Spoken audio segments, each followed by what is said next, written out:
In 1853, an Englishman sold all that he had, got on board a ship, and sailed for the United States. And somehow ended up in Cuyahoga Falls, Ohio, a then small town just north of Akron. It is in this small town that William met his demise, untimely as it was. There is a cenotaph bearing William's name back in Yorkshire, England, but his body is buried here at Oakwood Cemetery. Well, most of it anyway. You see, William and his grave are missing his head.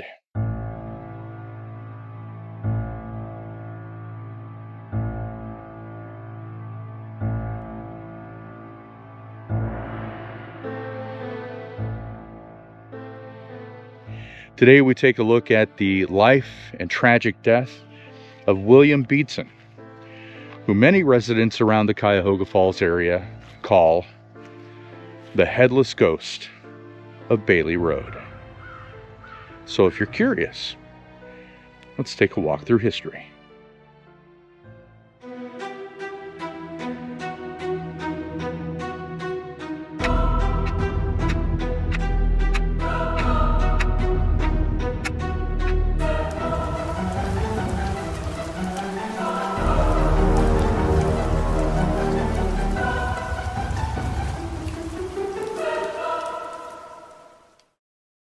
Before we begin our journey, I would really appreciate it if you would like, subscribe, and hit the notification bell. It's free to do and really helps grow the channel. And I'd like to give a big thank you to the Cuyahoga Falls Historical Society and Museum for supplying much of the information for today's story. In February of 1852, William Beatson sold everything he had and boarded the USS Constitution, bound for New York. While he was on that voyage, he met a man named James Dickinson. James was a resident of Cleveland, although an Englishman himself from Lancashire. He was coming back from Lancashire after marrying his new bride. James Dickinson had changed his name to James Parks. He had spent some time in jail in both England and in Rhode Island. Now, in truth, William Beatson probably wasn't the nicest person either. William Beatson was a con artist and loved to run con games. He was also a bit of a thief.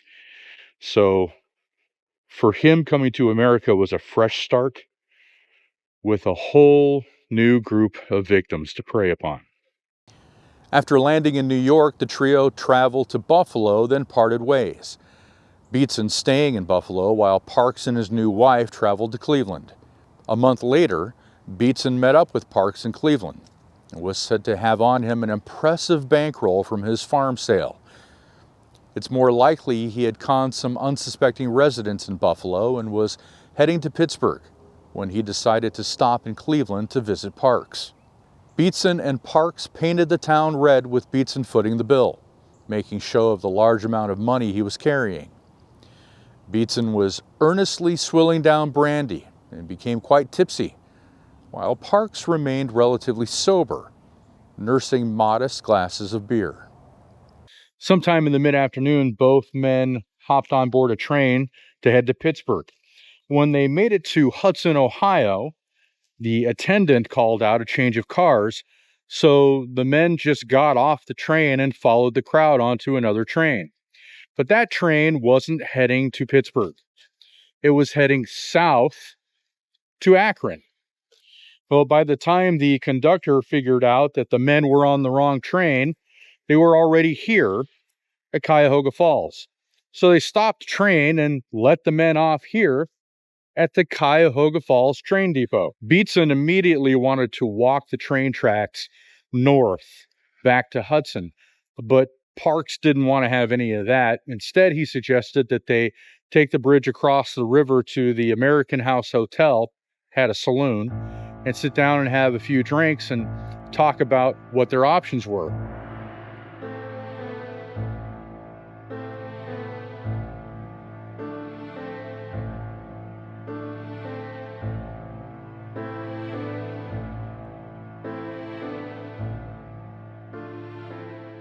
Parks asked the hotel owner if they could stay overnight and was told that they indeed had rooms available, but Beatson made it known he didn't intend on staying while he ordered yet another drink. At 11 o'clock, a belligerent Beatson and a very sober Parks made their way back down to the Cuyahoga Falls train station and began walking the tracks back north to Hudson. When they left the American house, it was the last time anyone saw William Beatson alive.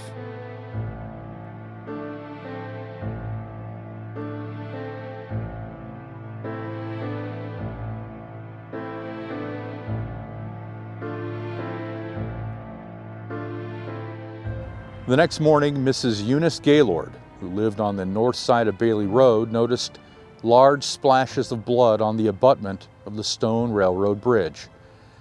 She contacted the Summit County Sheriff and told him she heard a noise on the bridge the night before, and when she looked out her window, saw what looked like two men tussling in the dark.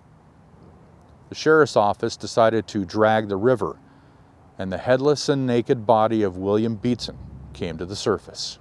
The search for his head only revealed Beatson's clothes. They had been thoroughly shredded, as if someone was desperate to find treasure concealed in their stitches. After investigation of the surrounding area, including the American house, the sheriff put together much of the story, and a warrant was issued for Parks, as well as a $500 reward. When Parks got home, he picked up the local newspaper and saw a story about a murder in Cuyahoga Falls, which included his description. Parks told his wife he had decided to go back to England to take care of some unfinished business, but as he left Cleveland, he was picked up by police and brought back to Akron, where he was charged with the murder. During his trial, Mr. Parks stated he and Beatson started up the tracks but slipped and fell on the railroad ties. So they walked arm in arm until they arrived at the stone bridge, where they walked single file, with Beatson going first. Not far after crossing the bridge, Parks fell and knocked the wind out of himself, and his nose began to bleed. The whiskey bottle he had taken away from Beatson earlier was in his pocket, and when he put his hand in his pocket, he cut it badly. Parks laid there for some time, hardly able to breathe. His head rang, and he was dizzy.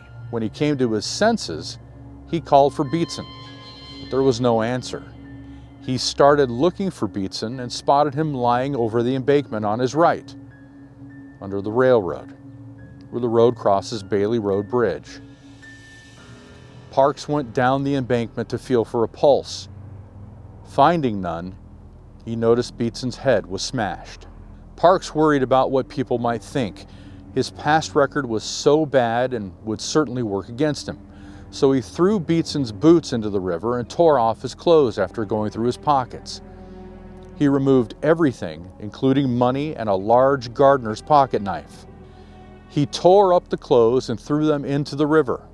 Then he took the knife and, using a large rock he found, drove it through Beatson's neck and finally succeeded in cutting off his head. He then threw the body into the river.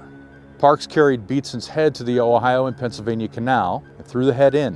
And when a canal boat came along, he got on and rode to North Akron, where he hired a driver to take him back to Cleveland.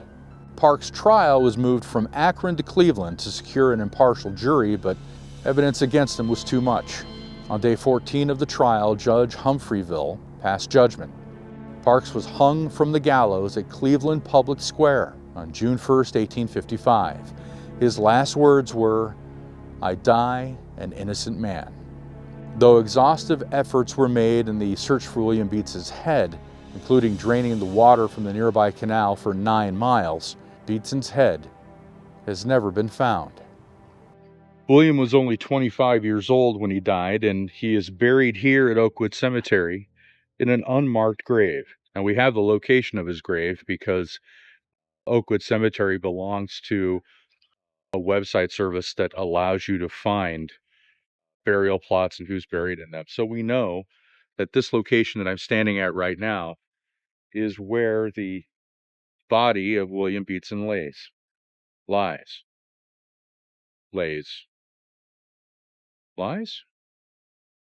You tell me. The headless apparition of William Beatson has been seen on occasion wandering near the Bailey Road Bridge. One of the most storied tales of his appearance happened in 1964, when a local resident named Sam found himself in the grips of fear. Sam and his friend Jerry were riding in Jerry's jalopy and stopped here at the intersection of Front Street and Bailey Road.